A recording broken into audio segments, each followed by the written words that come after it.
Good afternoon, each and everyone. Here is Christian Elonge.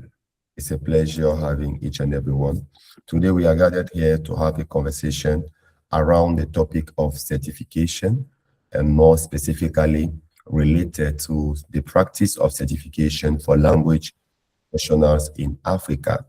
As we are all aware, certification is a key practice in many industry, and today we are going to look at how is it being done, more specifically in the language industry, and we are also going to look at what are the experiences of African language professional when it has to do with certification. This event is being organized by Cabot Localization Service, which is the language division of Cabot Group International, and a consulting firm that is focusing on African-led development.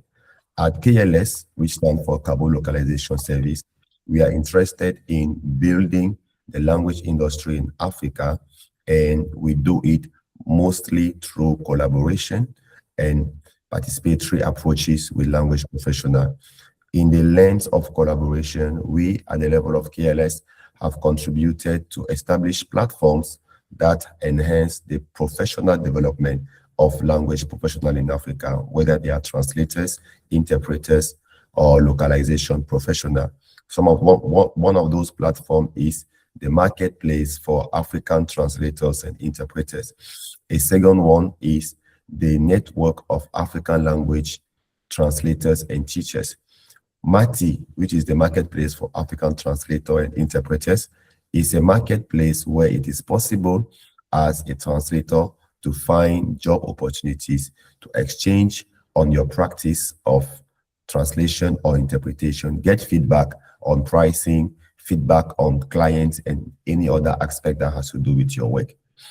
Concerning ALAT, it's a LinkedIn-based group where we basically advocate, promote African languages. So both platforms are community of practice, and we organize events such as the one we have today to enable a greater understanding of the factors that influence our industry and see how to advance, the conversation forward. So the conversation of the day is going to allow us to engage with two experts and professionals in this niche. The first one being Mr. Lawrence Bogoslaw, who is the chair of the American Translation Association Certification Committee based in the US. And our second expert of the day is Mrs. Jo Denning. She is the chair at the level of the Institute of Translation and Interpreting. She is chairing the Professional Development Committee, which means that she has understanding of how certification contribute to enhance the professional development and the perceived value of language professional on the market.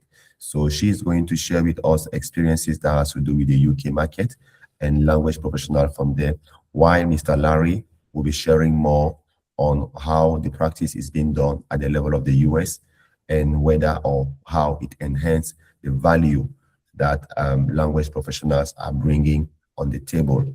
And me also, I will be sharing more on the experiences of African language professionals through the conversations that we have had with members of our network.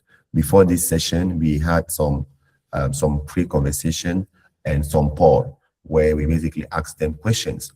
As a language professional, is certification an element that provide a greater value to your pricing?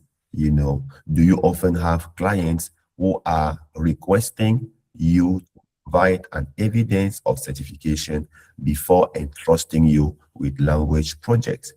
And for those who are certified, we're asking them, does it really bring an added value, or it doesn't bring any value at all? Are you at the level of your pricing able to charge more because you are certified compared to someone who is not certified? And finally, we also had questions about, when it has to do with the African market, where do you go when you need to be certified? There are many countries where the language association that exist in those countries are not strong enough to provide, certification. Most of them are still organic. Most of them are not organized enough to provide credible certification pathways. When you have to do with Ghana here, where we are based, we have the Ghana Association of Translators and Interpreters. So we are also going to listen to experiences on the ground. We have here people coming from Ethiopia, from Kenya, from Burkina Faso, from Cameroon, from Nigeria, and from Ghana, and many other places. So as you are listening, we will really be also interested in learning from your own experiences about, the role of certification in your work as a language professional, especially in the AI-driven context that we are in today. So now, let's zoom in, right, into the conversation. Before entering into the presentation that our experts have prepared, we want to have some preliminary, before they will start with their presentation. The preliminary will be to hear from our panelists, before becoming a chair of a committee, whether it is the certification committee with ATA or chairing the committee for interpreting for professional development, as a language professional, personally, what has certification played in your career? So we would like to hear your own individual experiences. Thank you. So we can start with Mrs. Okay, ladies first, as we usually say, right? Yeah, by the way. So we are going to start first with Miss. So the question is, how did I become chair of the ITI Professional Development Committee? Well, I think to start at the beginning, there are two ways into being a translation professional. One is to study languages at university and then perhaps take a professional qualification and move in as a young person. But quite a lot of translators have a different career pathway. And I am a career changer. So I worked for many years in the civil service of the United Kingdom, and while I was doing that, I already had quite reasonably good French, and I worked in Brussels for a year for the European Commission at a time when French was very much spoken in the European community. And then I worked at the British Embassy in Paris for 4 years. So, I got coaching from the UK Foreign Office, so my French became very good. So when I decided to move on from the civil service, really with a view to retiring from full-time work, I moved into translation. So I took the relevant qualifications, as I'll explain in my presentation, and I have always volunteered. I have always been ready to help organize events, and I've always been committed to professional development. And so when the job of chair of the ITI Professional Development Committee came up, I think it's a volunteering role. And I was qualified both because as a civil servant in the United Kingdom, I had chaired a lot of committees, I had chaired a lot of meetings, so I had a lot of relevant experience in chairing. And I also had a proven track record of professional development, which I'll mention in my presentation as well. So that's how I got there, and it's a job. It's a role that I enjoy very much. Okay, so thank you so much for sharing, Mrs. Jill. Mr. Larry, as a professional, before being the chair of the certification committee, what role has certification play in your career as a professional before occupying that position? That's a really good question. Mhm. And the I'll say that I've always enjoyed translation, and after I finished graduate school, which was in Slavic languages, I thought that I was already a really good translator. But I took the ATA exam and I failed, uh, and so I knew that I had to develop more skills to that were more specific to the exam, and um, one of my problems that is that I deliberate for a long time before making a decision. And the first time I took it, you had to choose among 5 different texts and pick 3 of them to translate. So it took me at least a half an hour just to choose which ones to translate, and that was I only had 3 hours. So several years later, the program was reformed so that you only had to choose among 3 texts and choose 2. So then I had more time, and I also had several years of experience doing doing professional translations for for people that I knew, and eventually a wider circle of companies. And so once I had mastered not only the theory of translation, but the practice of how to solve problems quickly, then I sat for the exam and I passed, and that one was Russian into English. And at that time, my children were very young, and I did not have a full-time job. And all of a sudden, as soon as my name appeared on the screen of the ATA directory as a certified translator, I didn't have to advertise myself anymore. People had my email address, from the directory, and they just kept writing to me, asking, can you translate this? Can you translate that? And so, my income as a translator, more than went up, 2 or 3 times, and I was able to be a mostly stay-at-home dad during that time, but to work as much as I could, as many hours as I could fit in. I did translation, mainly from Russian into English, and sometimes other languages as well, because people would find me through the ATA website.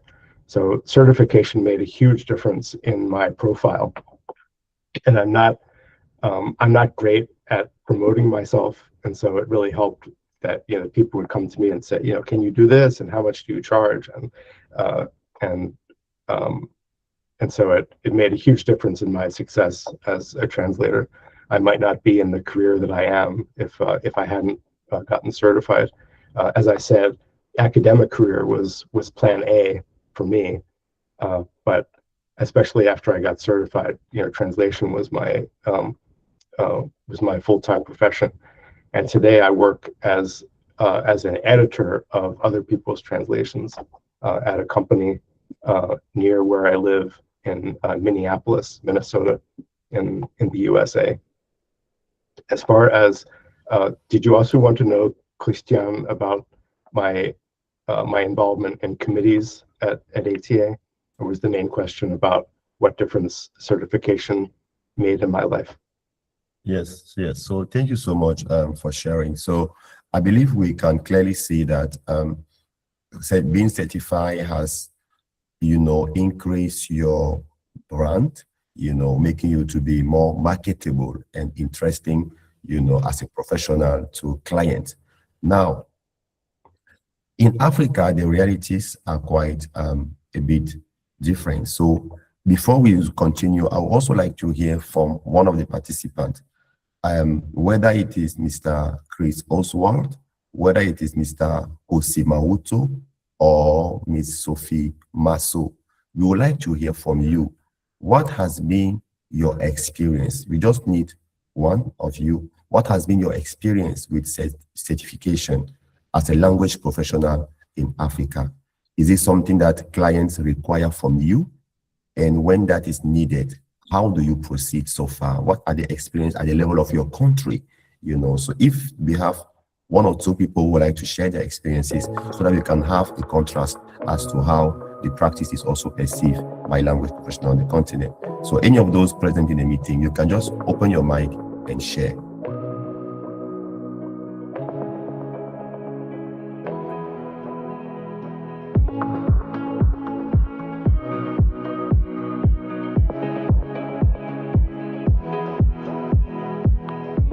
Hi, everyone.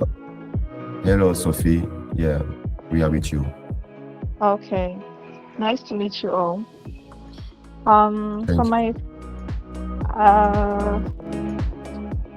I've had quite different cases. Sometimes my master's certification is enough. Other times I will have to pass a test plus providing degree, master's degree in translation. Some other times I will have to, they will ask for a certificate. And since I have only one certification, that is TCF, Test de connaissance de français, I will provide it. Sometimes they will say, oh, they don't want the TCF, that they prefer, there's this other French certification. I think it's DAF. Yeah, so that's how it works. But most of the time, if I can provide my master's degree in translation, I can pass the test, it's fine. It's not something habitual or recurrent to always be asking for a certificate. But providing a certificate actually is kind of a proof that you are actually skilled in this or that language and that you are professional and proficient in the language service that you provide. Okay, thank you so much. Is there anyone else that would like to share? If you would like to also share, kindly just raise your hand. If you check at the bottom of your screen, you will see a hand raised. You can just press it so that we know whether you would like to also intervene and give you the floor. Now, for Mr. Larry and Mrs. Joe, certification is quite a cumbersome process. Before we zoom into the process itself, looking at the value, do you or are you able of charging more as a certified translator compared to those who are not? Or clients do not really pay much attention, to whether you are certified or not and the pricing that you give to them? So have you been able to charge more because you are a certified professional? And is it something that clients value when assessing whether to work with you or not? Are they willing to pay more because you are certified? So, Ms. Joe, if you could share your experiences with us. So I'm going to explain the UK system is a little bit different because translators are not certified translators. There are certain highly qualified translators who are qualified to certify the translation. So, and qualified translators who are members of the recognized professional associations do expect to charge more and also expect to charge more for a certified translation. I charge more for translations I certify than for translations which don't need to be certified. So I'll go into that a bit more in my talk. But yes, certification has a value, and when clients may well need to have a certified translation, and they would expect to pay more for it. In the United States market, it depends a lot on the client. And actually, I would say on the world market, it depends on the client. There are monster corporations, multinational ones, and some of the attendees here might have done some contract work for those large corporations where they send you a job and they name the price. Are you willing to accept it or not? It's nice if you're certified. That's great. Maybe we'll make you an editor, but again, you have to accept the price that we set. It is the smaller clients who are better educated about the difficulties of translation, who are willing to pay more for translation. And yes, I am definitely able to charge those clients more than my non-certified counterparts, because they're aware of the value that certification adds. I've taught translation classes, and one of the things I tell my students is that the translation market and also interpreting is based on trust. Can the client trust you to do a good job? And if they know they can trust you, then they are willing to pay you more. Okay, interesting. I don't know if Sophie or Sylvester would also like to share their experiences. Are clients paying you more than someone who is not certified? Do you see any economic value of you being certified than someone who is not? Or it doesn't make any difference, in your practice? Sophie or anyone who is interested to share can kindly come in. So as Lauren said earlier, most of the tax we receive have already a price tag on it. So like whatever certificate you have, are you willing to work with this rate we are offering? If you are not and you want to bargain, you can bargain. And they might propose something you might accept or not, and it might even be lower than the real market rate. It's up to you to know what you want or what you don't want. What I can add to it is that certificates are actually interesting depending on what kind of translation you offer. Is it that you are working for the government? Are you offering certification of degrees? Is it medical translation you're offering? So it might actually be very important as per the domain in which you translate. So yeah, that's it. But also other clients might contact you and ask, okay, we have these tasks, this number of words, or maybe you might be interpreting for this number of hours. What are your rates? Then when you say okay, they'll say, okay, what are your certifications, all those stuff, and then you people might see bargain. So it matters as per the context, and it might not matter in other areas and domains. Yeah, that's Okay. it. Yeah, exactly. And we also, at the level of KLS, we observe that not all clients are interested in, certified translators. So we would like to know, Mrs. Joe and Mr. Larry, what type of clients are usually willing to pay more to have a certified translator doing the work? And is there a need for someone when advertising himself, therefore, to to clarify the niche or the specific industry in which he is offering certified translation, so that he can attract easily clients coming from that niche? So from your experience, what industry is usually more interested to pay more to have a certified translator?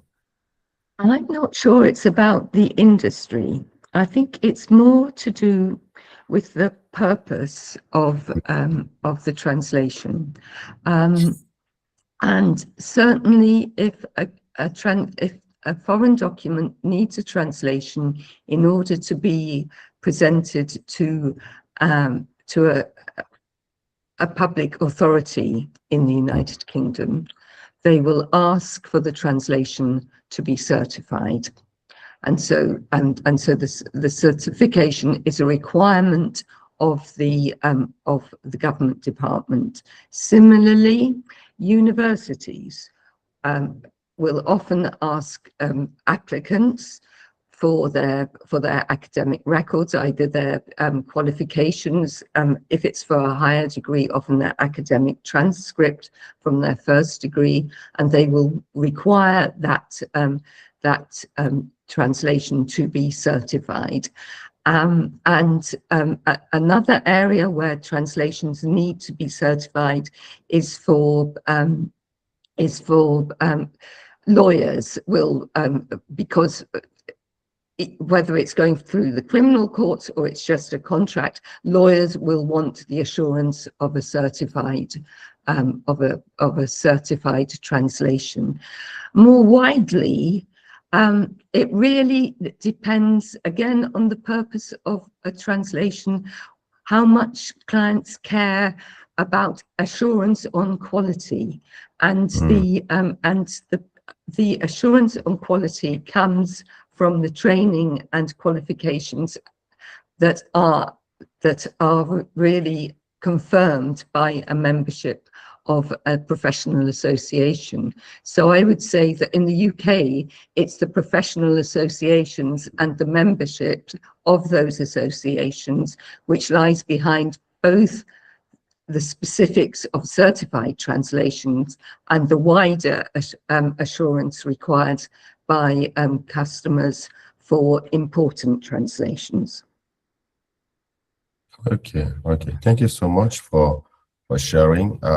Now, as I indicated, in the process of preparing for this event, we had some conversation with members of the marketplace of African translators and interpreters. And one question that we asked to many was, as a translator in your field, right, and especially with the recent event with AI intrusion, as we know, right, is the demand for certified translation increasing or decreasing? So, previously as a translator, you can receive projects that do not require, certified translation. So the feedback that the majority share was that because of AI, the general translation demand has decreased drastically, which means that clients are no longer willing to just translate, let's say, maybe an annual report, or translate a letter, or translate generic document, So they are indicating that the majority of translation projects that are coming now to them are usually those that require certification. Translation that do not require certification, the demand has drastically reduced because of the tools that we know. DeepL, DeepL Translate does quite a good work. Google Translate quality also has improved, and there are also many other free machine translation software available out there. So I would like to know, in the US and in the UK, is it the same experience, and how does that affect how translators or language professionals are positioning themselves? So let's hear from Mr. Lawrence and then Mrs. Joe. Is what we have in Africa this also happening in your space, and how does that affect the way professionals are positioning themselves? That's a really good question, Christian.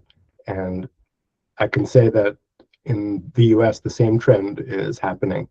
In fact, I know several translators who are leaving the field after many years of experience because they cannot get the work that they used to get.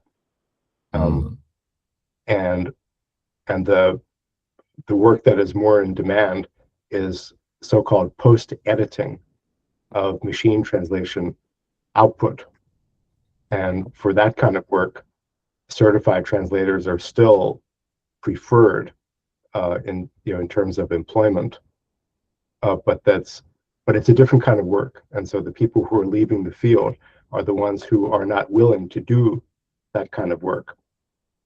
And so the way that translators are positioning themselves now is not, I can translate everything, but I can give you the final trusted publishable product that you need, no matter what you give me to start with, because it's assumed that the client is going to give you some sort of machine output. And so the translators, the value that the translator adds is, again, that element of trust, that yes, I put this text in French through a machine translation program, and now it is in English, and it looks good to me, but I need a professional to assure that it is accurate, and that it is idiomatic, and that it's appropriate to the context, and that specialized terms are translated correctly, etc. So that's the value added. Now, I do know one translator who maybe is getting ahead of the curve. On her website, you can see that she makes a point that she does not use AI in translation. Oh, wow. And so Okay. that statement, might attract a certain kind of client. Maybe only 2% or 3% of corporations find that attractive. But as an individual translator, if you can find your way, through marketing efforts and social media, if you can find your way to attract the kind of client who appreciates that, then you could potentially be successful. Interesting. Thank you so much for sharing. Now we are moving into the third phase of our conversation, which has to do with the processes of certification. Right? We have a lot of professionals here from the African continent. One of them, Mr. Ernest Pebi Asare. So, Mr. Ernest, if you allow, we would like to hear your experiences. Is it easy to know where to go when in need of becoming a certified translator or a certified interpreter in Ghana? Is it easily possible to do it? And what has been your experiences also? Thank you. Thank you very much. I'm Ernest Pebi Asare from Ghana. I am a translator in the Epiapim Tree translator, and for so many years. And it's not easy to locate where you can get certification. I studied Ghanaian language P at the first degree and the master's level at the University of Education, Winneba. And that is what I've been using for my translation works. But as to certification in an organization, I don't think I know where to go for certification in Ghana. Exactly. Now, we also had a colleague who was from Kenya. Is it the same reality in Kenya, Mr. Woko? Is it possible in Kenya to know where to go when you need to get a certification? Or do you often have to go to external body who are out of Africa? But in your own country, is there an association or an institution who is credited or authorized, to certify language professional? And this is also valid for Sophie from Burkina Faso or any other one who represent a different country here. What is the practice, in your country? Let's say you want to be certified. Do you know where to go?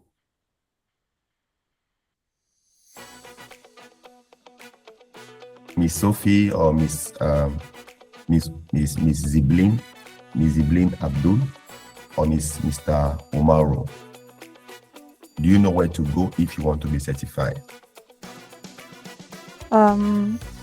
As for Cameroon, if you do legal translation, you can go to a court, a specific court in Cameroon. I think in Douala it's in Bonanjo, where you are going to constitute the documents, like you want to be certified in legal translation, and there's kind of a procedure you go through, and at the end of that you'll be certified. You have a sort of ceremony where you would officially be handed your certification in legal translation.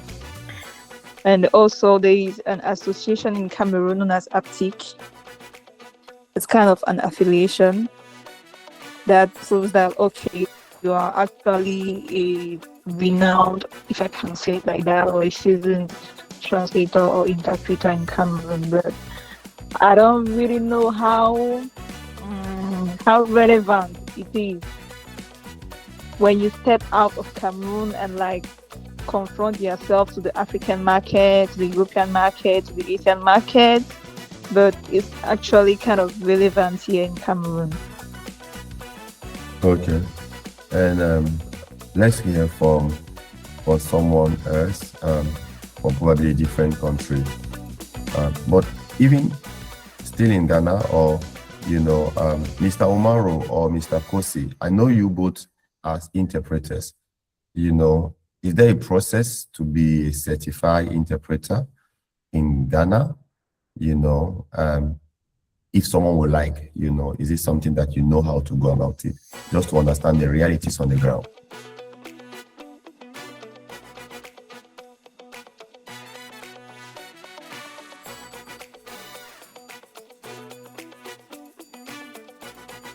Okay. Yes, Mr. Kosi, kindly go on. You can take the mic, please, and share your experiences.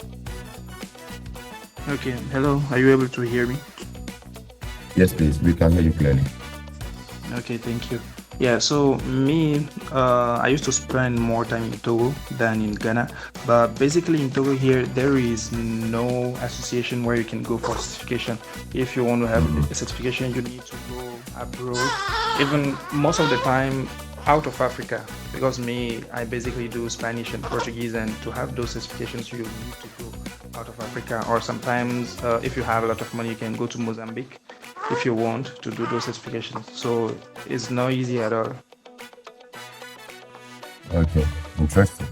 So in Togo, it's not easy to do it locally.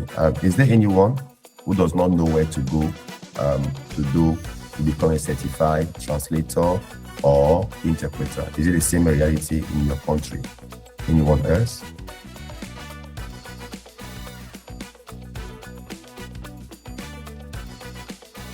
Mrs.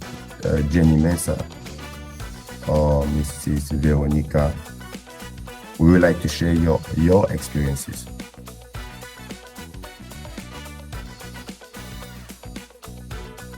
Yes, Miss Paula, kindly go on.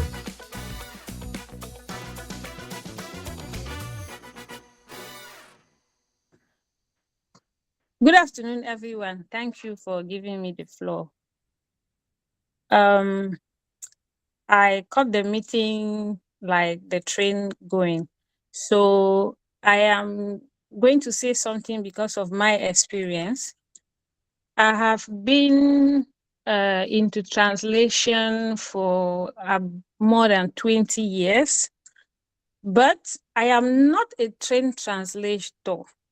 I went to university where there was a school of translation. My friends were translators, but growing up in Cameroon and living across both English and French Cameroon, my bilingualism came to me naturally for a bit, but I had a passion for learning English since I was, my first learning language was French.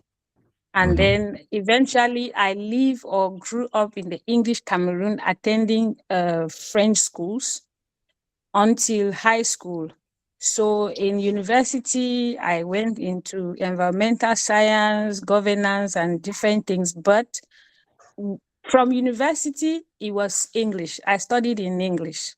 Eventually, a lot of people trusted me with very high documents, big reports.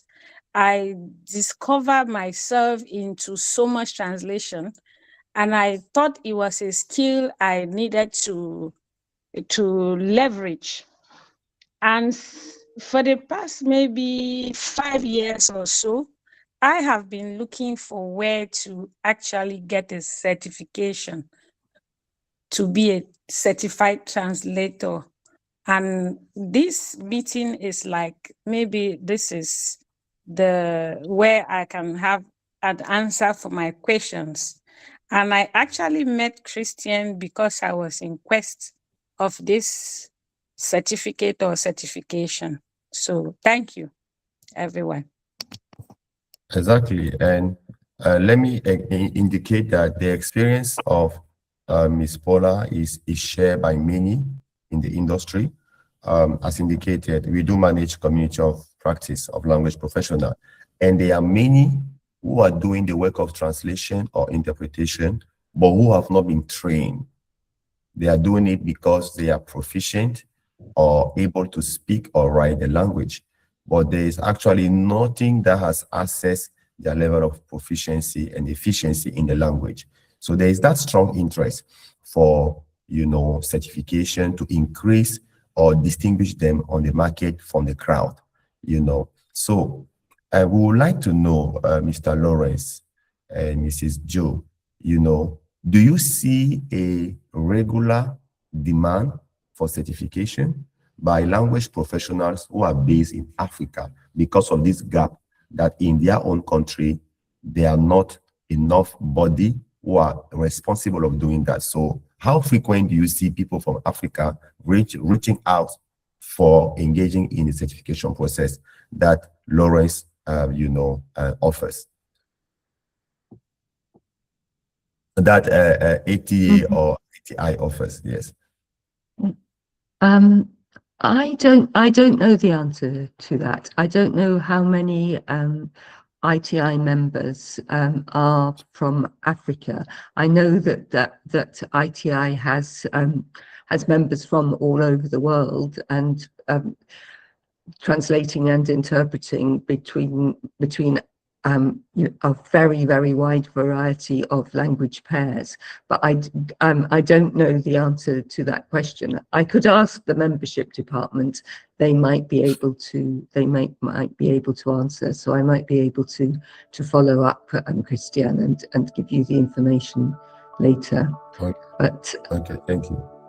So, Mr. Lawrence, what, as the chair of the certification committee at the American Translation Association, what have you seen so far? Well, so far we have a number of people, and I don't know exactly how many, are a number of certified translators from African countries, and most of where they're immigrants from African countries who are now living in the United States, and they mostly specialize in French. They might be from Cameroon or Togo or Cote d'Ivoire, and so they pursue certification either into or out of French. And I'm not the one at ATA who gets the direct contacts from people in any part of the world who are interested in certification. That would be the certification program manager who works full-time at headquarters. My position is a volunteer position as chair of the certification committee, where we're in charge of maintaining the standards. Okay. But like ITI, we have members from over 100 countries in the world. And as far as myself, since I also run a translation company, I occasionally will see sort of a mass email from somebody, from an aspiring translator in Africa, and for that matter also Asia, Middle East, South America.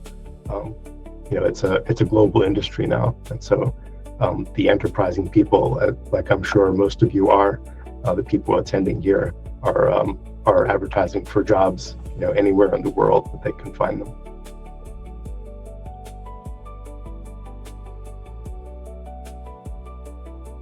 Okay, thank you for sharing. Now we would like to hear also another aspect, and after that we'll zoom in to your presentation. The cost for certification. Okay, I see some participants are raising their hand. I believe they would like to share their view. So let me give the floor to Dr. Isis Dalmeda from Cameroon to share his experiences. Dr. Isis, you have the floor. After Dr. Isis, we will listen to Mr. Mensa Evans. Thank you. Okay, good afternoon, everyone. I'm called Good Dr. afternoon, Isis Dr. from Isis. Cameroon, from Cameroon. Yes, thank you. Okay, thank you for sending me the link to attend this meeting. It was quite an occasion for me to ask a question. I have just a question. I've been translating for like 20 years as just a simple translator, not a certified translator, because I speak very well English. I study Spanish in university, and I have a doctorate or maybe a PhD in Spanish language and linguistics. But I've been working in translating domains, translating many documents, many people coming for translation work. And then I've been doing it for like 20 years. So my main problem, or maybe main issue, is where do we get a certification as a certified translator? That's why I'm attending this meeting. Thank you very much, Christian. It's my question. Okay. Yes, please. Thank you. That's well noted. Where do we get the certification as professional? Mr. Mensa, I think you raised your hand. Can you also come in?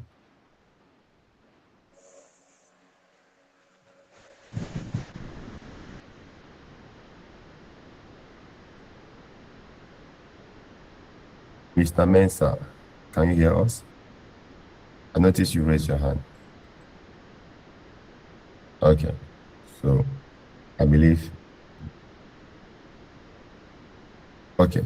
So where do we get the certification? So from as a language professional based in Africa, the answer is quite like different from one space to another. Most of the time in Cameroon, I think Aptic do provide sometimes events, but they are not, offering, to the latest knowledge that I have, certification for language professionals. So for now, what I know is that the majority of language professionals in Africa who are interested in being certified usually have to go to external or international bodies. So me, for example, I had to go to ITI, the interpreting translation and the Institute for Interpreters and for Translators and Interpreters, ITI, and I believe many other African language professionals may have done the same. They had to go to a body that is out of Africa, but which is internationally credible. One of you, I think it was Sophie, was indicating that beyond just being certified, how the validity of your certification matters. So which institution are going to give credit to you being a certified translator? It depends as to who has done the process. So who certify you matters basically. And in Africa currently, we do not have many who are actively doing that. And in that regard, and that's the reason why we are having this event. We are exploring how it could be more beneficial to have an African-based organization who will be responsible of certifying language professional, whether at the national level or continental level. And this is something that we look at institutions such as ALCA. ALCA stands for the Association of Language Company in Africa. It's an institution that we established in 2023 to advance professional language service on the continent. So for those of you who are here and you would like to know more about the work that ALCA does and how it can benefit your work as a language professional, I'm sharing in the chat a link to an event we are having. The annual conference for ALCA is going to be at the end of the month of August, from the 27th to the 28th August. It's going to be an opportunity to discuss further about these challenges and also the upcoming opportunities that are available for language professionals on the African continent. So ALCA is envisioning, to provide certification for language professionals who are based in Africa. But conversation like the one we are having enable us to get more insight, more understanding on how various professionals are experimenting, certification currently at the level of their country. And that's the reason why you sharing your experiences you speaking out very, very matters a lot to us, because it enables us to have a clear understanding on where we are currently on the continent. Now, concerning these processes, we are going to listen to the presentation of Mr. Lawrence. Mr. Lawrence is in charge of the certification committee at the American Translators Association. And we strongly believe that if we are to also establish a similar structure, whether it's at the national level through GATI in Ghana or APTIC in Cameroon, learning from those who have gone ahead or learning from those who are doing it already will be very much instrumental. So for the next 10 to 12 minutes, we would like Mr. Lawrence to share his presentation with us and tell us how does that work at the level of the American Translator Association, which is one of the most reputable institutions, globally when it has to do with translation practice. So, Mr. Lawrence, we are open to hear about the process that ATA takes its users. Yeah, so you can kindly share your presentation. Thank you. Thank you, Mr. Christian. Well, I'll share my screen, and I have a lot of material in the presentation, but I'm going to go through it quickly so that we can have more time for conversation and questions. Yes, please. All right, so you're sharing the screen.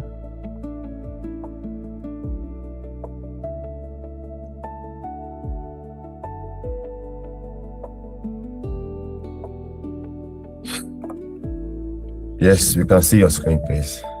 Oh, good.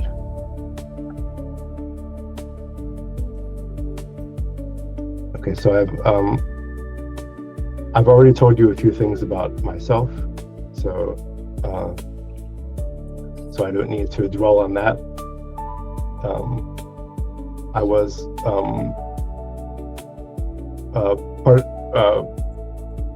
the way that I got to be involved in ATA was actually as a local organizer, because I wanted there to be a professional association in my state of Minnesota, and that eventually became an affiliate of ATA. It became a chapter, and so through my chapter involvement, then I eventually became involved in the certification program, and I was so fascinated by problems of translation that they chose me to be the trainer of the people who grade the exams. That was a wonderful experience. What I'll tell you mainly is a little bit about ATA, just some statistics about how the exam is administered and evaluated. And there are some tips here about how to prepare, but I think I'm going to skip that so that you can ask questions about that only if you're interested. So ATA was founded in 1959. The certification exam did not become available actually until 1973. So that gives you an idea of how big a labor it was to establish that credential and to make the standards and create juries, as you would call them in French, a jury to evaluate the exams. It took a while. I believe we're still the largest professional association of translators and interpreters, but that could change. At the moment, we have about 8,000 members, more than 100 countries. Our mission has been the same, throughout. Translation and interpreting is a skill that a lot of people who don't do it don't understand.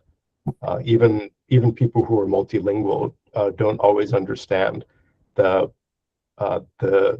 delicacy and the subtlety and the skill that it takes to do interpreting and translation well. So not only to establish standards of competence, but to promote the recognition of what translators and interpreters do. And once you become a member, we have a lot of opportunities to learn more about lots of things, not necessarily languages, because you already have that competence, but subject matter and standards and business practices. And another part of the mission is to advocate on behalf of the profession.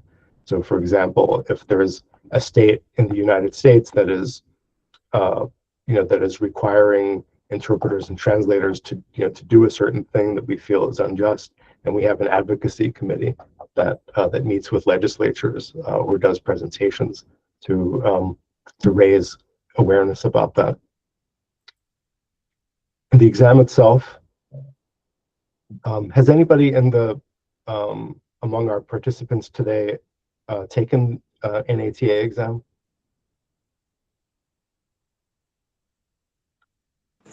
Is there anyone who has been through the process of certification by ATA?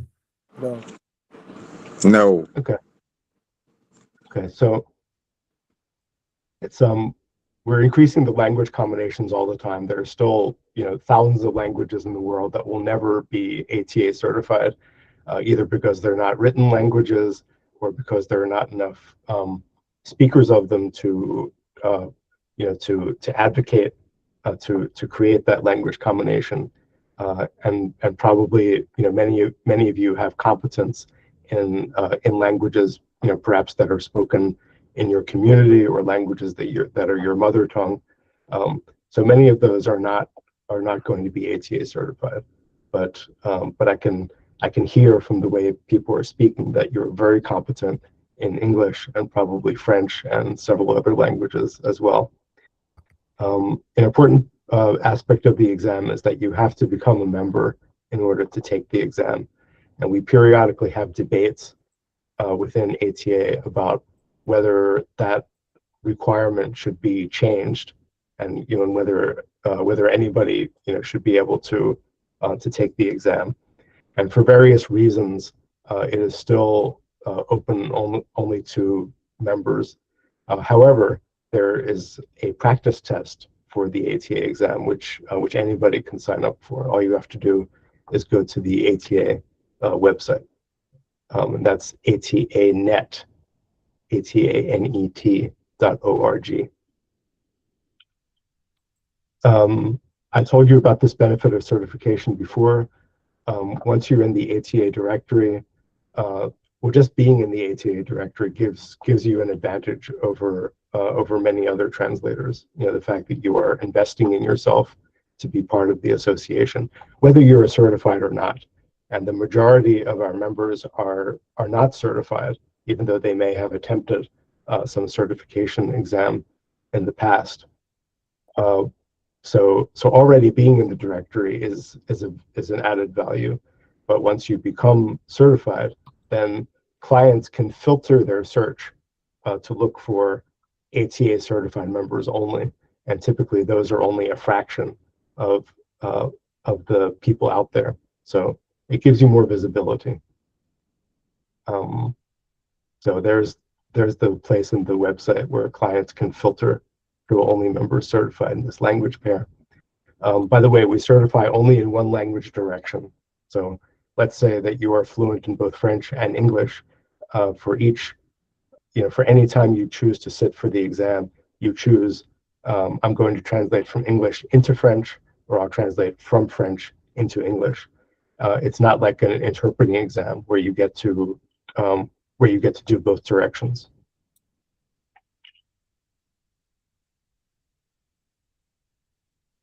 And once you become certified, you pass your exam, you get the certification seal, which you can then use on documents that you translate, and you can also put an image of this on your website.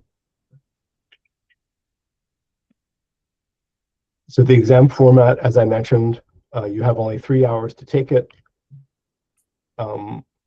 It's open book, but it's a little misleading because in the age of the internet, there are a lot of sites that you can go to that already offer automatic translation. So those are not permitted.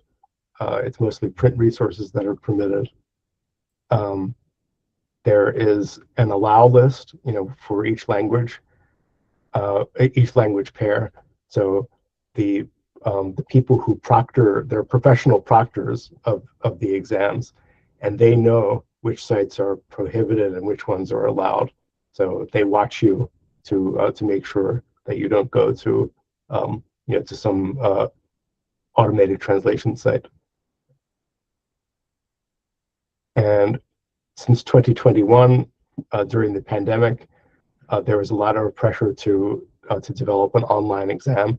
Before that, every exam you had to travel to a certain place and sit for the exam in person. But now with the online exams, you can take it anytime you want from anywhere in the world. So that's been a great advantage.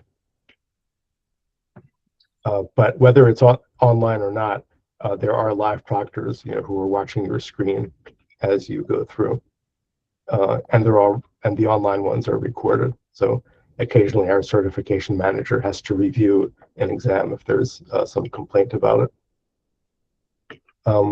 One of the passages, like Mr. Christian mentioned earlier about specialized fields of translation, such as legal and medical, the exam used to, in the past, feature passages on a certain subject matter, such as medicine or biotechnology or legal contracts.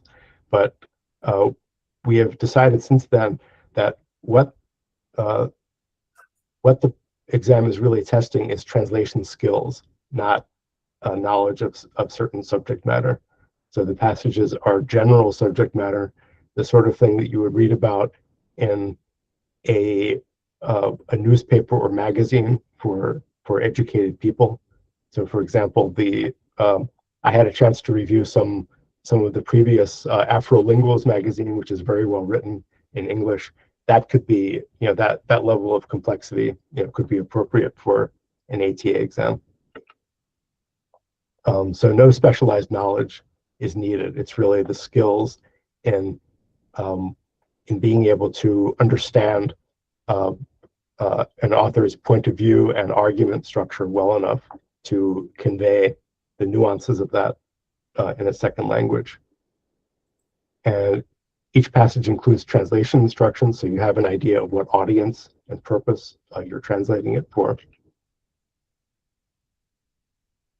How do we select them? Any general subject matter.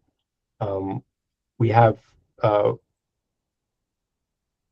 specific things that we look for. For example, a coherent line of reasoning that proceeds throughout the passage.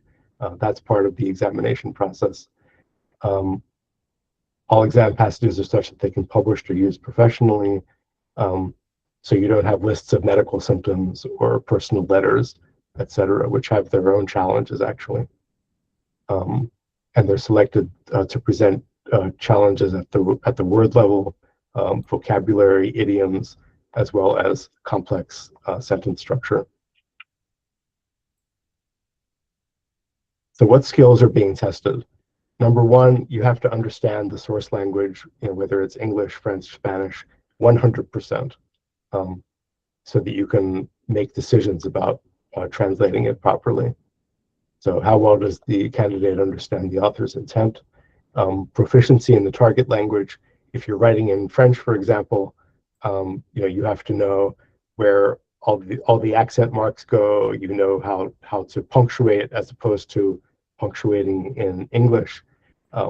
You have to know the most natural ways to say certain things in the target language. And finally, there's transfer skills, which are the hardest really to define. Nobody really knows what goes on in our brains when we understand a message in one language and then we try to communicate it in another.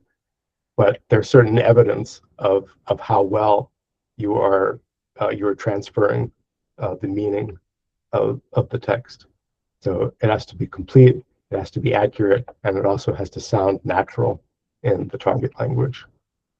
And then, of course, you have to adjust it for the appropriate audience and purpose.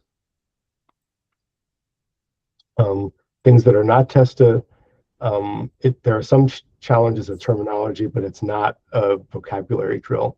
There are some interpreting exams where you're tested on a certain finite set of terminology, but we do not try to do that, nor do we test in-depth of subject matter knowledge, because when you go into an exam, it could be on any of 10,000 subjects, and it would be unfair to ask you to be an expert in any one subject. And it doesn't test research skills, but it does, in a way, test your ability to to quickly evaluate the options that you have, whether it's from a print dictionary or an online dictionary, to be able to make the best decision under the circumstances. But it does not. These computer-aided translation tools and translation memory tools, some of you may have. Sorry about that.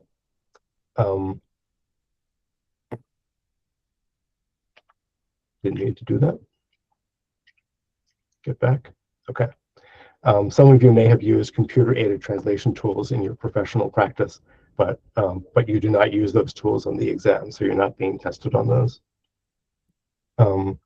The exam results, you really just notify whether you passed or failed. And if you passed, you get an email congratulating you. So you don't get your exam returned. If you fail, you receive your score, but no other feedback and no marked exam. This is different from the practice test, where you do receive your translation back. You get the source passage and the translated passage and markings, just as though you were taking a translation class, and the grader was sharing their results with you.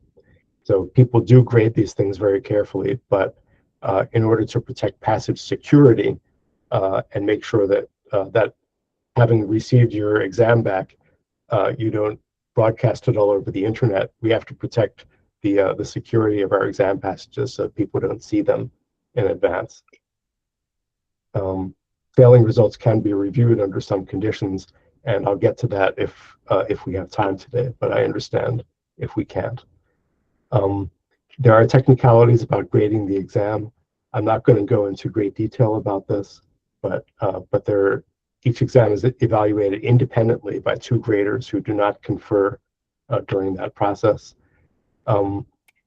Errors are not just right or wrong, but we've developed a 5-point scale, an exponential scale of evaluating the severity of an error.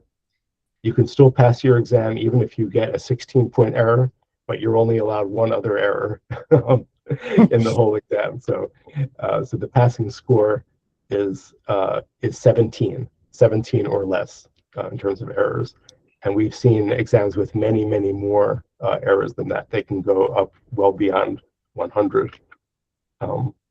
So both passages you have to pass with 17 points or less. So it's a rigorous exam, and this is why the overall rate of passage is less than 20% average in each language pair. It is rigorous because we want people to go into the exam with already being ready to translate as a professional. It is not meant to be an entry-level exam. Although if you have, let's say, a master's degree in translation from before, that gives you a big advantage in being able to pass the exam on the first try, because you already have been educated about translation skills and you've had some translation practice. So why do people fail? Sometimes mechanical errors, little things like spelling and punctuation, accent marks and stuff, each of those count for a point. So if you have more than 17 of those on a page, that is enough to fail. And it's a shame to see those, but we do see them.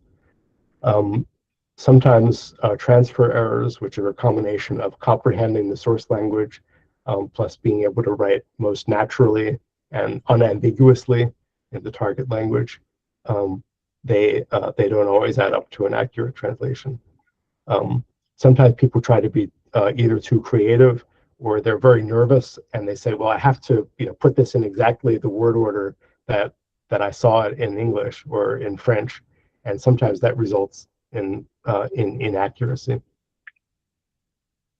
And a lot of candidates have not educated themselves adequately in advance about how rigorous the exam is. But there are there are ways that you can find out about this by going to the ATA website. There are lots of free resources there to find out about the exam. And then there's a paid resource too. The practice test is available to everybody, whether you're an ATA member or not. And I encourage you, if you're seriously considering certification through ATA, that you order a practice test and just try out your skills. So it's returned to you with all the markings and comments and other feedback.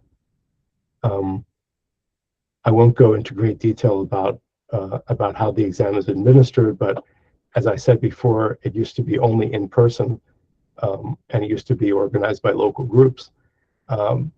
At the annual conference, wherever that is, it's always somewhere in the USA. They still have in-person sittings there, but these days most people take the online exam. So you register through the ATA website. It's handled by a company called Exam Room. And this is just a summary of what's allowed for internet resources. Basically, any print resources that you want to take with you or have in front of you can be used.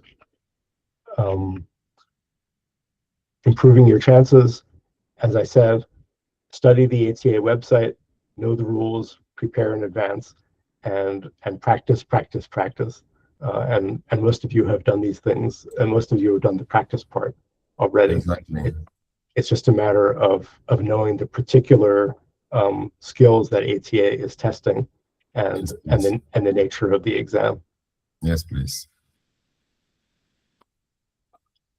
So this is where you can go. So I would suggest that participants following can take a screenshot. Many of you have asked, where do I go? So that's the link, atanet.org certification.org/certification. And as he has indicated, it is something that you can take fully online and receive your certification to improve your brand and market positioning. Thank you so much, Larry. We really appreciate the detailed presentation and the peculiarity that has to do with the process. We are also going to listen to the UK market through the experiences of Mrs. Joe. So Miss Joe, I'm sharing your screen so that actually, yes, I think I can share my screen. I'm just going to try it, see if it works. Okay. Because I found. So if in 5-7 minutes you could give us. Yeah, I'll just and can you see it? Not yet.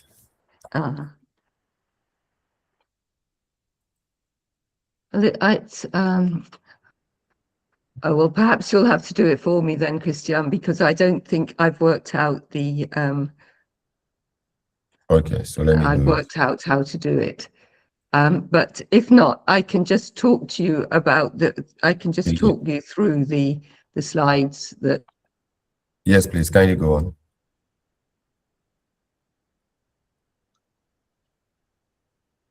Miss Joe, kindly go on, please. You can talk us through.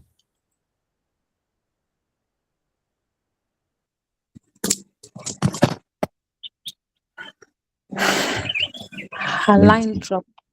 Oh, her line dropped. Oh, wow. Okay, so she's back. She's back. She's back. Okay.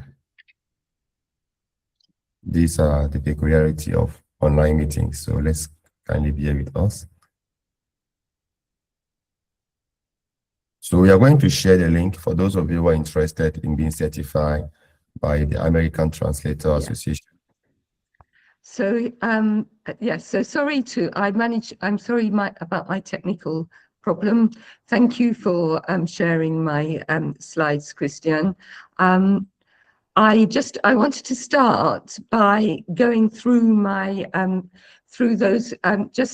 Can we just go back to the first one, because I wanted to just talk through the qualifications list, because I think it's important to say that I've got a degree, but it's a degree in English and politics. But I studied French at at a subsidiary level at university. I have a master's degree in law, and that's relevant to my specialization in legal translation.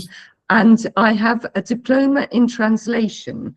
That's the DIP Trans, and that exam, listening to Larry, is it's very much aimed at the same level and it has a very similar structure and approach to marking, and is testing exactly the same skills as the ATA certification exam. And I haven't written it into my list of qualifications, but it's the most important. And I am also a member of the two UK professional associations, the Institute of Translators and Interpreters, and Institute of Translation and Interpreting, and the Chartered Institute of Linguists. Those are the two professional associations, and I'm a chartered linguist in translation, and the chartered status is awarded by the Chartered Institute. So now if we go on to the next slide quickly, as I said before, translation isn't a regulated profession, and UK translators aren't certified, but some translations need to be certified, and we've talked about that, so we can move on because I've already covered that point. And what the government says is that if you need a translation, you need to ask the translator to confirm that it's a true and accurate translation, and then just give the date and their full name and contact details. And that is not, but in practice, if we move on to the next slide, we will discover that the translation must be certified by either a member of one of the recognized professional associations. So it's membership of a professional association that is the key to certification in the UK, and I've said what the associations are. For individual translators, it's the CIOL and the ITI, and accredited members of the Association of Translation Companies will work with members of the individual professional associations. Both ITI and CIOL have a number of grades of membership, but it is only, you can join the associations as a student and in the early stages of your career, but it is only qualified members and at a more experienced and senior level fellows who are able to certify translations. So that's the ITI structure, and on the next slide you'll see the CIOL structure, which is not exactly the same but very similar. And so moving on, the requirements to become a qualified member of the professional associations are quite similar to those required to be certified and translator for the ATA. That is, you will have had to have relevant work experience. You can't just become a qualified member of one of the associations straight out of university. You have to spend some time at other grades, and you need at least a professional qualification or an academic degree to be to be a member of the CIOL. And I should say that it's the Chartered Institute that's the awarding body for the key for the main professional exams. So if you wanted to go to a UK association and get an exam qualification, a professional qualification, you would take one of the Chartered Institute of Linguists exams, either the diploma in translation or the certificate. The ITI requires a degree and 3 years of professional association, or 6 years if you've got no degree, and it asks for other things as well. You have to do a test on the code of conduct to show that you understand it, and you provide another portfolio of evidence which shows the standard and which includes references and recommendations, possibly evidence of CPD, but essentially the evidence that you are working at a high level suitable for ITI membership. So it's a rigorous test for entry. And the Association of Translation Companies has, so the companies who want to join that also have to go through a rigorous testing process. The benefits for the clients of engaging a translator who's a member, or indeed an interpreter who's a member of a professional association, is that you get assurance that they have the right qualifications, they have relevant experience, that we adhere to a code of professional conduct, so we behave ethically, and that we're committed to continuing professional development and improving our skills. And I think the benefits for members, Larry has also outlined. It's the listing in the directories is a way that people find you and know that that you can provide that assurance to them. It's the training that they offer. There are a lot free and discounted rates of payment for training for over a wide range of skills. It makes you belong to a community, and I think for the community, the ITI is particularly strong. It has many networks. It has geographical networks, so I'm a member of the Scottish network. It has subject network, so I'm a member of the Legal, Insurance and Financial Translators Network, and it has language pair network, so I'm a member of the French Net. So that all that membership of the community, being able to talk online and sometimes in person to your colleagues, helps in a profession which is often where we're often very much on our own.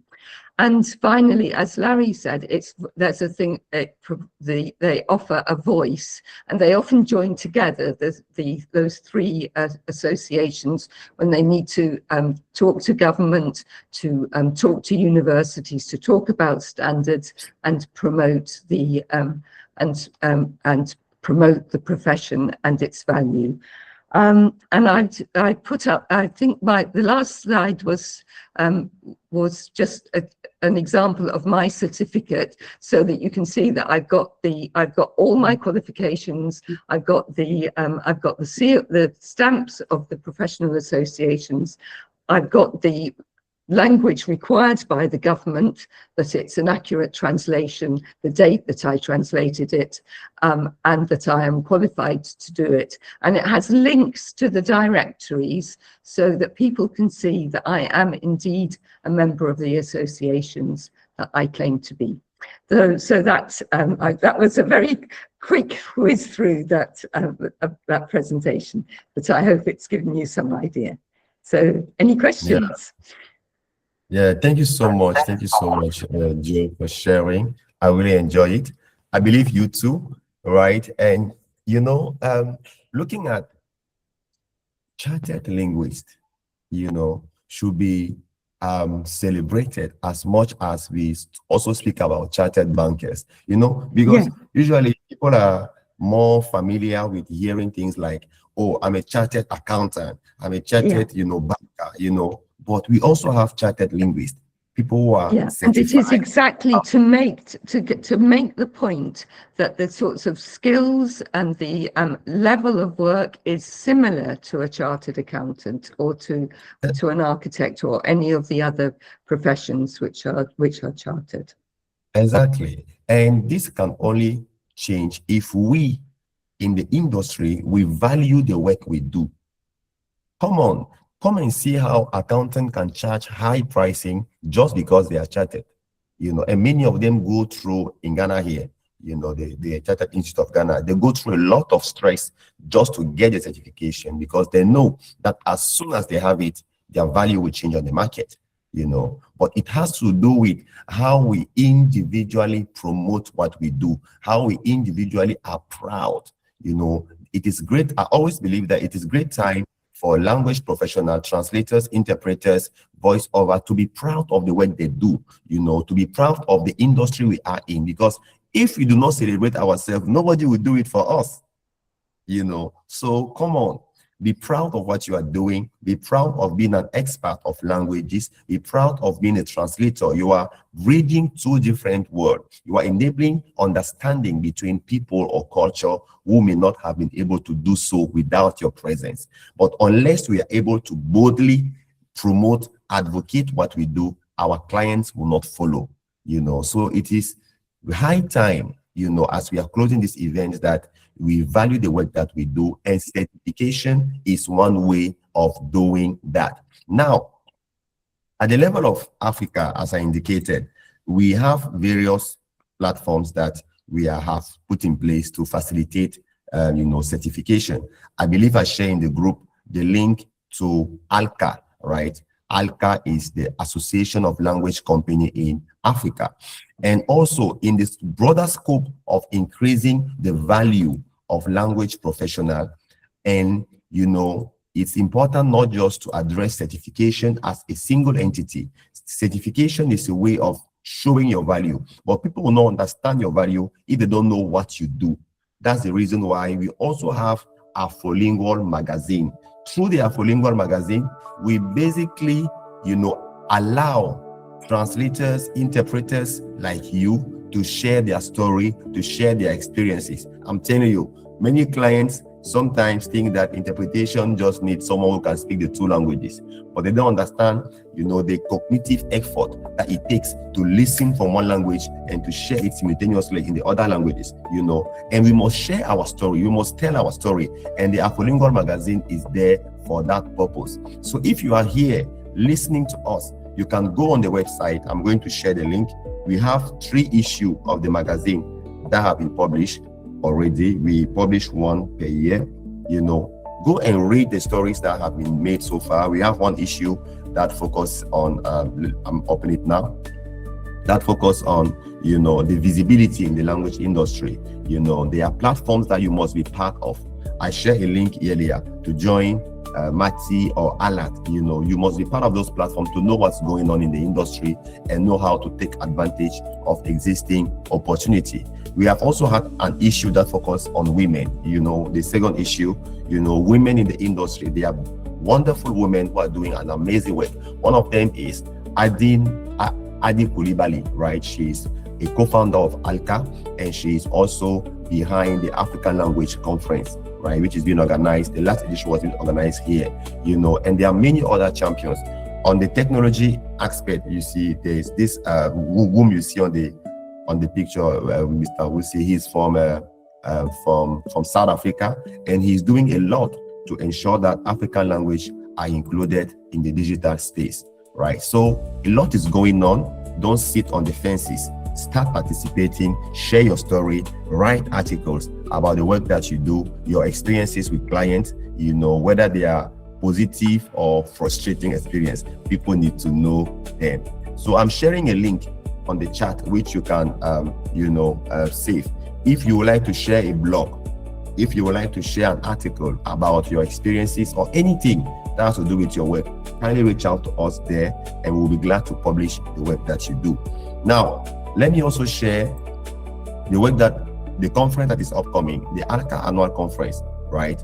The last edition, we organized it in Cape Town, which, as you can see here, it was in Cape Town. And we basically brought together various language professionals from across the world, right? But do you realize that on the picture, we have more foreigners, like people coming out of Africa, than people from within Africa, you know, which means that there's a need for us to own and to invest in our professional development and to push this agenda all together. You know, whenever there are events that has to do with language professionals, we should be willing to attend it and invest in growing our skills, growing our business skills, growing our marketing skills, growing our, you know, branding skills, so that we can refine and position ourselves more strategically.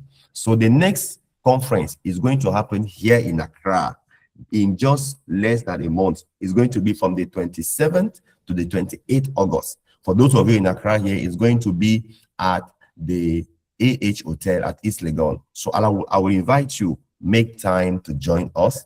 You know, you can join us through as a speaker or as a participant. This will be a very great opportunity to market the work you do, to market your services to clients coming from across the world, and also to know more about what's going on in the industry.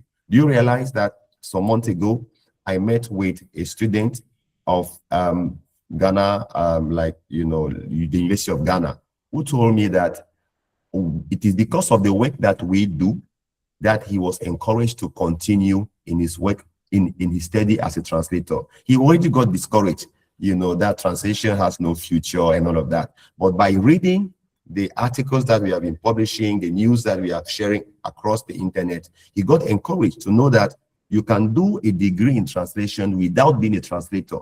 You could be a business developer, you could do marketing, you could do software. There are different other avenues. But many do not know. They think that if you study translation is to do the work of translation, why there are other roles that are associated in the industry. You know, so join us in, you know, building the industry, join us in making impact and ensuring that our languages are economically profitable, that the industry is more and more visible. Now, as we close, we would like to ask one last question, right? As you are here, will you be willing, how much will you be willing, right, to pay for certified translation? Because we also realize that sometimes people are aware that it's possible to be certified, but the cost could be a challenge, you know. So if you are here and you would like to share your experience, maybe at the level of the pricing, we could, you know, you could share that in the chat, you know, and we'll be able to read that openly. But as we close, let's hear one last feedback from the participant before we close. So who would like to share his final feedback, and then we will close the session for today. Thank you. Or who has maybe a question that has not been answered during the presentation? Okay, so I see one hand raised. Okay, one hand raised from Mr. Samson. Yes, Mr. Samson Awafo. Please, you have 1 minute, please. Thank you very much. I don't know if you hear me. Yes, please, Mr. Samson, we can hear you clearly. So good afternoon to you all. So my question is to the facilitators. I just want to know if in UK and US there have been issues of impersonation where non-translators will impersonate by using their documents, letterheads, or those things, and how they have dealt with that. That's the question that I have. Thank you very much. Yes. Interesting. Yeah. Thank you so much. Very, very interesting one. So, Mr. Larry, could you attend to this impersonation? Do you have cases of that happening, and how do you address them? That does occasionally happen. The people will use they'll use a fake certification seal, or they'll misrepresent their qualifications otherwise. We have an ethics committee at ATA where you can report that sort of violation to the committee. However, if the person who commits the violation is not a member of ATA, they can't. It's hard to punish them directly for that. You know, you would have to go through the court system, and usually it's not like the amount of money involved is not great enough to make it worth pursuing in court. It's really the community of public opinion that matters. That we can ATA does maintain sort of a bad list of translation providers who have misrepresented their qualifications, and I believe that is open to the public, so the translation companies can go to that and say, "Oh, I see. This person is on that list, so I'm not going to work with that company." Okay. I So think- yes, please, Joe. I was just going to say, I think I haven't heard of it in the United Kingdom. I haven't heard of that, but it would be similar. There's a professional conduct committee in the associations. But I think that the key protection is that the associations maintain their directories. So if you're in the directory, then you are a member. And your qualifications will be displayed, and that provides the basic assurance. So public naming and shaming for those who have caught in the process of doing that. There is a final question by Sophie Masso Ngikem. She asks whether ATA has a database of clients who shuffle certify LSP for gigs. I think it's a yes or no question. Yes, I wrote in the chat that there are translation companies that are corporate members of ATA, and you can go to the directory to find out who those companies are, and their contact information is there. Okay, thank you so much. So thank you all for being faithful to stay with us till the end. I think we're almost 23 attending the event. It's a real joy. And we hope the session has been beneficial. As we are closing, some few elements to keep in mind as the next step from this event. The first one, we all agreed that the value of certification doesn't need to be discussed any longer. Certification provides value. From the story of Mr. Lawrence and Mr. Joe, we realized that being a certified translator was in itself a marketing tool. As a certified professional, you attract more value, and that value can be monetized by you charging more for your service. The second element that we also discussed was the fact that in Africa, more specifically, it is difficult to have established and credible institutions who are providing certification for language professionals.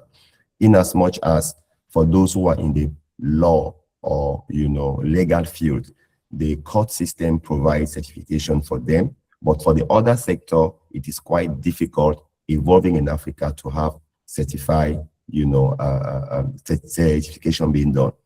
Now, we also thirdly discussed that clients sometimes do not pay much attention as whether you are certified or not.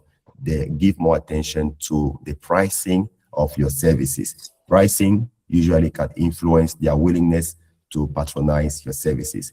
The fourth key takeaway is that certification also is probably the only reason why a client may come to you now, especially in an age where technology has made it easier to have quality translation freely.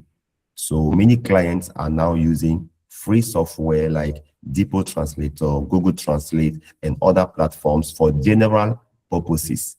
Whether they have an annual report, they usually go for those platforms. So it is only those who are maybe in need of maybe traveling or academic purposes or legal texts or contracts. It's usually those few people who are still obliged not to stay only on the generic translation, but to have the services of a certified approved translator, which means that if you are a translator or a conference interpreter in the age of AI, certification is a strategic advantage.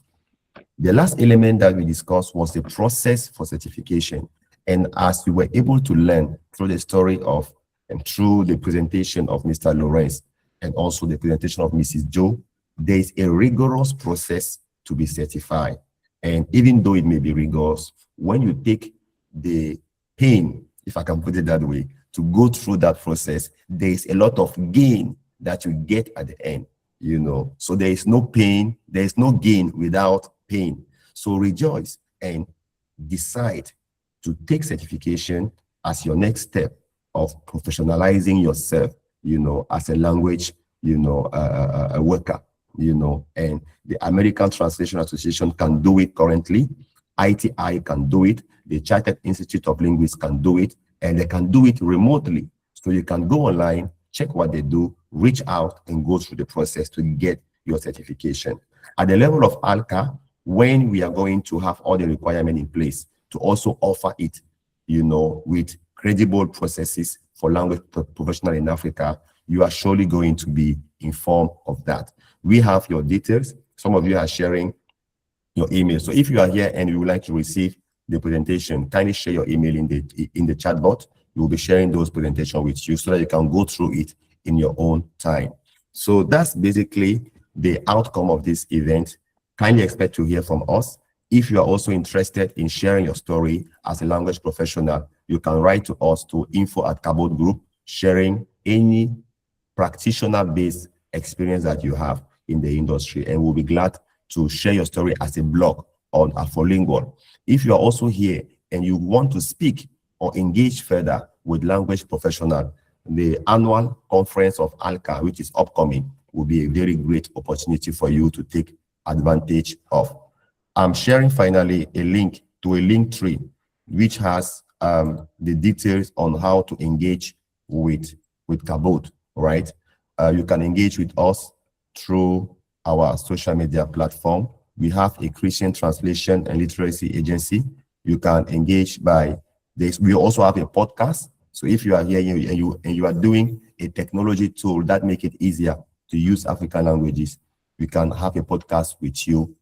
All our events, including this one, will be available on YouTube. So we'll encourage you to visit our YouTube channel.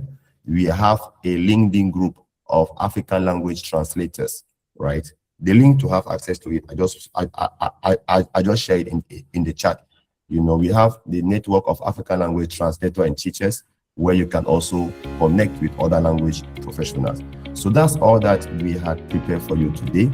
Thank you so much for being patient and staying till the end. We believe the event was of value for you. We also want to thank our wonderful panelists, Mr. Larry and Mrs. Joe. Thank you so much for your time. We really appreciate it. And we want to say, we want to allow you to share your final remark, and afterward we are going to close. So Mr. Larry and then Mrs. Joe. Thank you so much, Mr. Christian, for inviting us to present. It's been wonderful to meet everybody and to hear your questions and insights and concerns. And I look forward to further conversation. Thank you. Thank you. Yes, thank you so much for inviting me. It's been a really inspiring occasion. I have one possible follow-up. It has occurred to me as we've been talking that the Institute of Translation and Interpreting is celebrating its 40th anniversary this year. So it's a relatively new organisation, and there are still some people around who were there when they set it up. So if they can be of assistance, I'm sure that we can put you in touch. So that's just a final thought for the future. Thank you. Yes, please. Thank you so much for sharing. Thank you also to our wonderful participants for staying faithful to the end. We really appreciate your time. Kindly stay tuned on our platform for future events. We'll surely, and also on our YouTube channel for the recording of this session. We wish you all the best in your journey, and thank you for your time. Bye. Thank you. Thank you. Bye. Bye. Bye. Thank you. Bye. Bye. Bye. Thank you. Bye.